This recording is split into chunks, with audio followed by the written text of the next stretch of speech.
Well, first of all, thank you for having me. China is, of course, interested in economic relationships with all of these countries. It's a major importer of oil. We've not seen China act as a mediator, frankly, in any of these disputes. It would be great, I think, if China would give it a try, but I would suggest that a first priority would be to persuade Iran to come back into compliance with the 2015 nuclear deal, the Joint Comprehensive Plan of Action. This would enable the United States to lift sanctions and would make it, frankly, easier for China to do business with Iran. Plus, I think it would reduce tension all around in the region. But in terms of mediating between Saudi Arabia and Iran, that's something that's kind of difficult to envision right now. Obviously, all these countries are important. Wang, you wouldn't be visiting them if it weren't. But which country on this tour, in your opinion, kind of stands out more in terms of importance to China, and why?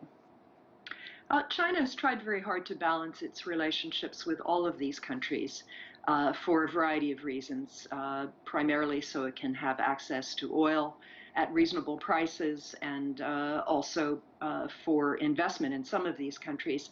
I think that China historically has had a stronger relationship with the United Arab Emirates, perhaps, than with any of the others, and this announcement about producing vaccine in the UAE seems to really underline that. But China also has a good relationship with Saudi Arabia, and it has, maintained a relationship with Iran despite sanctions, which is, of course, very important to the Iranians. You talked about the economic element. I want to ask about the Gulf Cooperation Council. China has been hoping to push forward talks on a free trade agreement with that council. Where do you think that might go? Well, the GCC has had a lot of problems internally. It's only just recently that the Saudis are now dealing with the Qataris, for example, after boycotting that country for a couple of years. And the UAE and Qatar still have strained relations. So I think China will work on these relationships bilaterally. Now, many of these countries are on board with the China's Belt and Road Initiative. Which is the most enthusiastic about this initiative, and why do you think so? Well, I'm not sure that any of them are that hugely optimistic about it, frankly. Some have gotten more direct investment than others. Some of these countries are in a position where they frankly don't need the investment. So it would be hard to say. I know that Iran, of course, which has just signed this new agreement with China, would like to get more investment from China, but the figures are still rather low.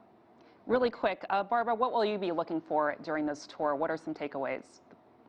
Well, I've been most focused on the agreement that was signed with the Iranians. I think that it's a confidence-building measure for Iran, particularly during this period when there's a bit of a standoff with the Biden administration about a return to compliance with the JCPOA.